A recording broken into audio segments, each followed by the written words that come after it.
Hello students, so I am Dr. Shiv Prakash Vai, so working as assistant professor of physics in Government First Year College, Devanali. Okay, so now in this video, so I am going to discuss a topic from the paper 503, okay, physics 503.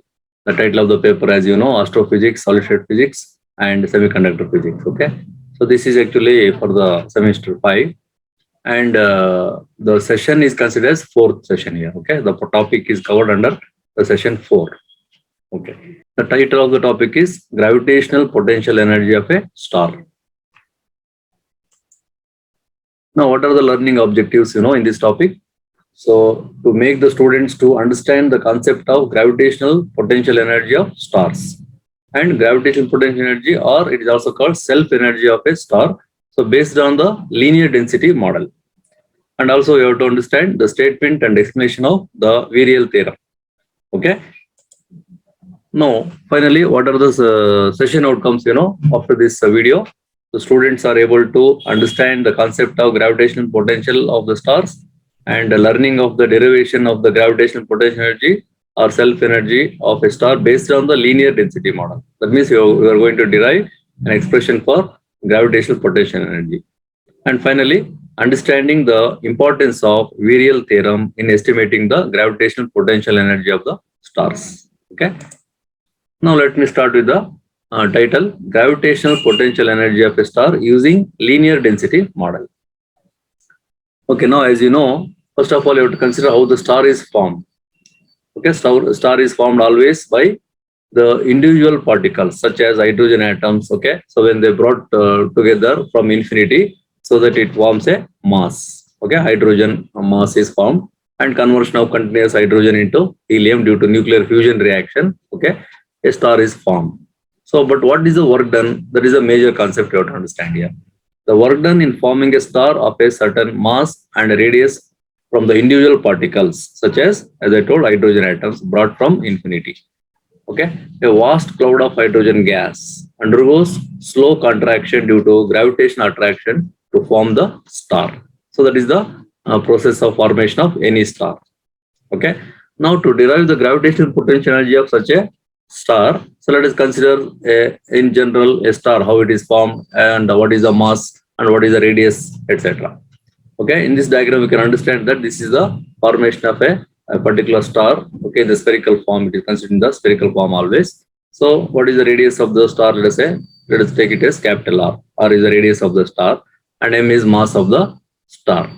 Okay. Now consider the formation of this star as accumulation of small spherical shells. So that means it is not just a solid sphere. You can assume that there are a number of small spherical shells also. The concentric shells will be there. So you have to consider that. So of small radius. Let us say small r is the radius of such one shell. Okay, thickness of the shell, you can understand that dr. Okay, where capital R is the total radius of the star and small r is the radius of the shell we are considering within the star. Okay, if M is the total mass of the star and you can consider dm of R is the mass of the shell. Okay, mass of the shell of radius small r. Okay, so that small width is there, no? So that width of dr. So for that particular shell, dm is the star. And total mass within that shell, we have M into R. Okay, M of R, or you can say total mass of the star of radius R. So let one such shell of mass is dm of R. Radius of that R is R, thickness dr, and density. Density also is very important here because based on the density model, you are deriving the equation here. So density rho of R. Now I'll proceed. So the first part of the equation in the derivation is, so what is the mass of the shell then? So d m of r is equal to, so 4 pi r square into rho of r into dr. So that is the expression for mass of the shell. Okay, in terms of density, right? Let it be equation 1. Then let du, okay, d of u. So you can consider u is the actual total potential energy. So d of u or du, just call it du, be the gravitational potential energy acquired during the work done in bringing mass dm and add to the sphere of the mass mr. So that is what actually the small amount of gravitational potential energy acquired. So when during the work done in bringing mass dm and adding to the sphere of mass m. Okay, then the small gravitational potential energy is given by now minus g m of r d m of r divided by r, isn't it? So that is actually the basic formula to calculate the gravitational potential energy. Now this is small amount of gravitational energy, so we have the expression for that like this. Okay. Now what is the total energy? So from this equation 2, we can obtain the expression for total energy by integration method. Correct. So total energy required to form the star of mass m and radius r is given by u is equal to, okay, by integrating on both sides. So integration from 0 to r, okay, g m of r d m of r by r. Okay, so integrating the above equation from 0 to r. What is this? This is actually the total radius of the star. Okay, so now according to the linear density model of a star, density rho c. Okay, particularly you are considering the rho c is the maximum at the core. Okay, rho c indicates the maximum density at the core of the star, and this decreases always, isn't it, to the zero, to the surface of the star as you move from center to the surface of the star. Okay, so value of the density rho c or linear density value decreases. Okay, you have to understand it decreases to 0. That means at the surface it is 0. So that is given by rho of r, dependent on the radius or distance from the center to the surface. Rho of r is equal to rho c is the maximum value, right, at the core, into 1 minus r by capital R. Okay, r is the radius of the shell, capital R is the radius of the star. Now substituting this value of rho of r in equation 1. So we have the mass of the shell in equation 1. Substitute that in the equation 1. That is dm of r is equal to 4 pi r square rho c. Okay, in place of rho of r, I am writing the equation rho c into 1 minus r by r to dr. Okay, so take it as equation number 4. Then I will proceed into the next slide.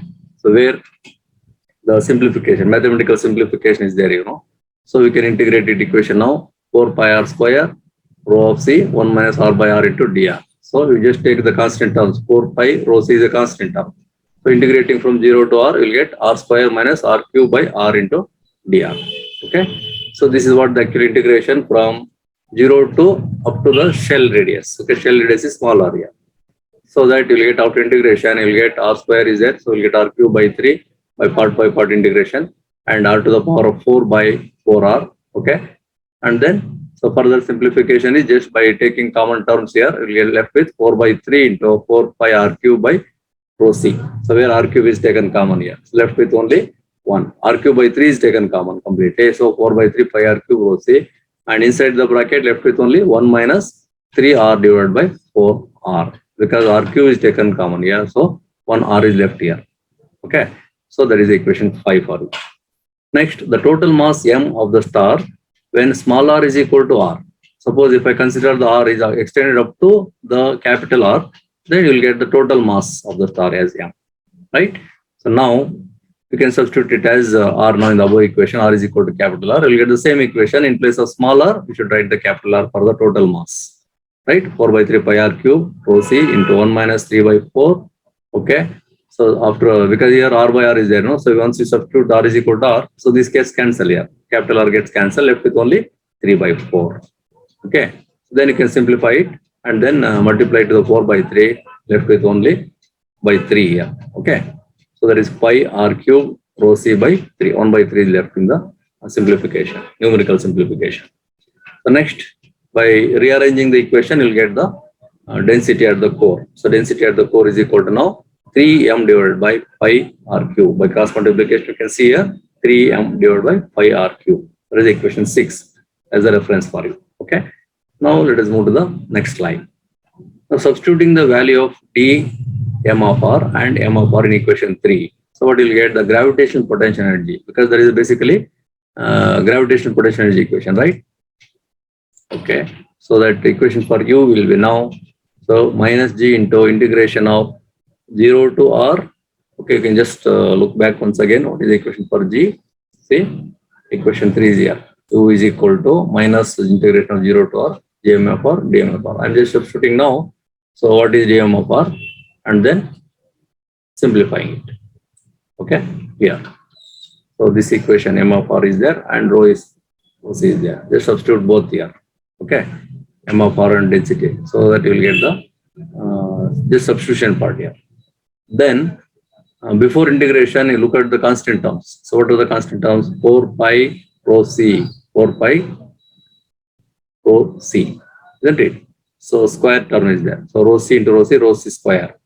You can take that also common because variable is r, radius is the variable here. So remaining all terms are constants. Okay. So minus g into pi r c whole square divided by 3.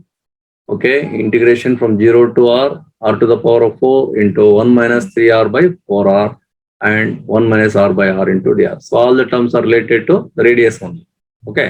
Once you take all the constant terms outside the integration, left with only this part. Okay, look at this mathematical calculation carefully. Now, after integration, easily you can get that. Before that, you just multiply all the terms by r to the power of 4. Okay, see, r to the power of 4 into 1 minus, okay, and multiply to the all term, get 7 r to the power of 5 divided by 4r plus 3r square r to the power of 6 divided by 4r square dr, etc. Okay, then it is easy for you to integrate it. Okay, now, after integration, you'll get so minus g 4 pi rho c by 3 whole square as a constant term. Okay, the integration parts are r to the power of 5 by 5 minus 7 r to the power of 6 by 24r plus 3 r to the power of 7 divided by 28 r square. And the lower limit is 0, upper limit is capital R. Substitute wherever small r is there. So substitute the capital R. Okay, and then lower limit is just 0. You can ignore the second term. So then after substituting capital R and simplifying this calculation plus minus etc. is there, then you'll get nearly 13 r to the power of 5 divided by 840. Okay, so multiplied by 16 4 pi square rho c square by 3 because it is 4 square, 4 square can be considered as 16, and this simplification is only 13 r to the power of 5 divided by 840. Let it be equation number 7. Now, substituting the value of density at the core in this equation, rho c is there, you can substitute that rho c equation we have already. Substitute that rho c here. That is actually 3m divided by pi r cube whole square. Okay, then remaining terms are as it is. Then simplify again. That is u is equal to minus 26 gm square divided by 35 r only you get. This is a simplification part, nothing else. Okay, then further instead of writing 26 by 3, so approximately 26 by 35 it is actually. So instead of writing this form, you can cancel this 35 and 26. So left with only 3 by 4. Almost it is approximately equal to minus 3/4 of gm square by r. Okay. So this is the actual gravitational potential energy of a star. Okay. To derive this equation, we are using the linear density of the star. So and hence you can call it as general expression for gravitational potential energy of a star. So obtained based on the linear density model. Clear? Okay. Now the next part to understand is what is Virial theorem. Now just go through the theorem statement. The theorem states that for any system of particles in equilibrium under the influence of a force, okay, this particular condition is there, at the equilibrium condition, okay, you can understand that the thermal energy of a star is always equal to half of gravitational potential energy, half of the gravitational potential energy. Of course, it is always negative. Gravitational potential is always negative. So minus half of gravitational potential energy, that is U. Okay. So that you can write it as now by simplification. If you take 2 on the left hand side, you'll get thermal energy K, 2K plus you take minus also left hand side, it will become plus. Okay. So 2K plus U is equal to 0 is the statement according to Virial theorem. Okay. So why this U is negative? So U is negative for any bounded system always, and K is always positive. So when a body of a fixed mass contracts, half of the energy released gravitationally would remain in the star and other half would be released as radiation. Okay. So only half of the energy, okay, whatever the energy released gravitational due to gravitationally, okay, so that remains in the star, but remaining is released in the form of radiation. That is what we always see in the star, formation of radiation from the star. Okay, now it also suggests that the thermal energy decreases if the potential energy becomes more and more negative. Okay, we can understand that based on this equation, thermal energy always increases if the potential energy becomes more and more negative. negative side if it goes. The gases become hotter when it is compressed. The star becomes compressed. You can understand that the gases become more hotter and the thermal energy increases, but the gravitational potential energy value always become more and more negative, right? So that is a statement of Virial theorem to understand how there is a relation between thermal energy and gravitational potential energy of a star. Clear? Okay, now let us try to prove this Virial theorem in a simple manner. Okay, now this is a proof. Consider a configuration of n particles, each of mass m, exerting gravitational attraction force on each other. So that is what actually the first part you have to consider. Configuration of n number of particles, each of mass how much? Small m, exerting gravitational attractive force on each other, because it has to form finally a solid mass like gaseous mass. If it is a gaseous particles, gaseous mass, that is called actually star, So let particles be bound into a sphere of fixed radius r, then the moment of inertia of the system, okay, that is I, would be a constant. So that moment of inertia can be considered as now constant for any spherical of a fixed radius r. Now what is that moment of inertia formula then? The moment of inertia about a center of sphere I is equal to sigma mr square. This is standard equation for moment of inertia, sigma mr square. So okay, now I can write it as m into sigma, r square is r into r. Just I will split it for easy for your mathematical differentiation. Okay, let it be equation 1. So now differentiate this equation 1 with respect to time t. We'll get di by dt is equal to dy dt of, okay, in place of I will substitute now sigma mr square. Then after differentiation, we'll get 2m into sigma r into dr by dt, right? So that 2m into sigma r into v. So that is a simple differentiation of the equation 1. Let it be equation 2. Then differentiating this equation 2 again. So that what you will get with respect to time t, d square I by dt square you will get, right? So this part you have to differentiate now. That is 2m into sigma d by dt of r into v.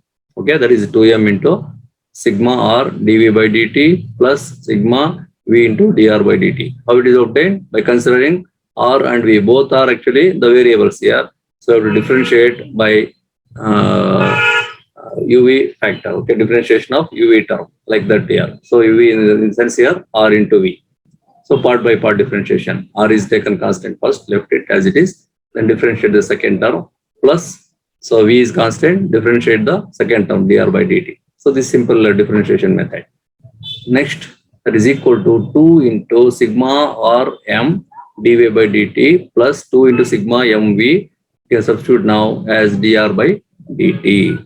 Okay, so this simplification is further gives you a formula like d square I by double differentiation, d square I by dt square is equal to 2 into sigma r into f. You can understand that what is this f? F is the force according to Newton's second law. Because here m into dv by dt is there, isn't it? dv by dt is nothing but what? That is acceleration. So m into a. So m into a can be written as f. So r into f plus. So here 2 into sigma m dr by dt is there. So that is nothing but actually velocity again. Okay, rate of change of displacement. So that is v. V into v, v square. Okay. So this is simplified equation. Let it be equation 3. Then in the above equation, so half of sigma mv square, as you know, half mv square is always considered as k. What is that k? Total kinetic energy, right? And similarly, we have the equation like sigma r into f. So that must be equal to what? Total potential energy. Okay, displacement into force, you can consider as equivalent to total potential energy. So therefore, in the above equation, you can substitute this sigma 2 into sigma mv square as k and sigma r into f as u, potential energy. So what about in the left hand side? We have d square I by dt square. What about I? As I told, for a sphere of fixed radius, moment of inertia of the system is always considered as constant, and hence d square I by dt square is equal to 0, because since I is constant here. Okay, the differentiation of any constant is 0. Now from the equation 3, you can write it as left hand side 0 is equal to 2u plus 4k, right? Simplify it again further by taking 2 as common, left with only u plus 2k is equal to 0, isn't it? So that is the Virial theorem. Very simple Virial theorem. So U plus 2k is equal to 0. Okay. So that's all about the concept in the session 4. Is it clear? Okay. Thank you. Thank you, student. Thank you for watching the video.